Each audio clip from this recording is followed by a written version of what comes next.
청정우정수연구회는 지난 20일 취수원 다변화를 위한 세미나를 열어 우정수 사업을 논의했다.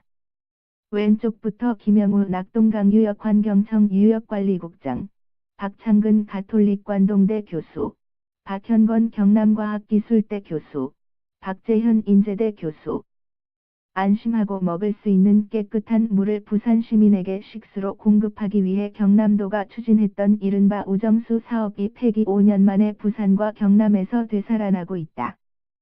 지난 2011년 경남에서 우정수 사업을 계획하고 추진했던 전문가 모임인 경남도 낙동강 특별위원회 위원들은 지난 20일 청정우정수연구회를 발족하고 이날 취수원 다변화를 위한 세미나를 여는 등 우정수 사업을 되살리기 위한 본격적인 활동을 시작했다. 연구회는 우정수가 맑은 물이라는 것을 강조하기 위해 이름에 청정을 덧붙였다. 우정수 사업은 낙동강변에 인공습지와 인공함양지 등을 설치하고 퍼올린 강물을 통과시킴으로써 불순물과 유해물질을 걸러내 1급수 수준으로 정화한 뒤 기존 수돗물 정수장으로 보내 정수 과정을 거쳐 부산 시민에게 식수로 공급하는 사업이다.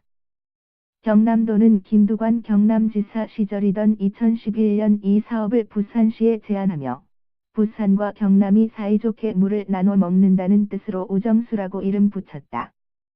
현재 부산 시민은 이 물결표 쌓인 3급수 수준의 낙동강물을 취수해 고도 정수한 뒤 식수로 먹고 있는데 우정수는 인공습지와 인공함양지에서 1급수 수준으로 정화한 물을 정수한 것이기 때문에 기존 식수보다 훨씬 깨끗하다.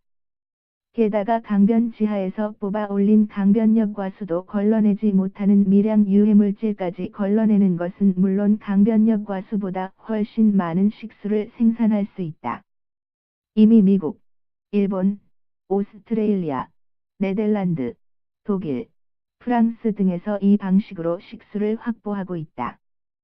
세미나에 참석한 전문가들은 우정수 사업이 부산의 식수 문제를 해결하는 것은 물론 영산강의 수질 오염 때문에 멀리 섬진강에서 물을 끌어다 사용하는 광주 전남 지역에도 적용할 수 있다고 의견을 모았다. 또 우정수 사업이 실행되면 영남 지역 식수 취수원 다변화가 이루어지기 때문에 페놀 사태와 같은 오염 사고가 낙동강에 발생하더라도 낙동강 본류에서 식수를 취수하지 않고 7일가량 버틸 수 있을 것으로 분석했다.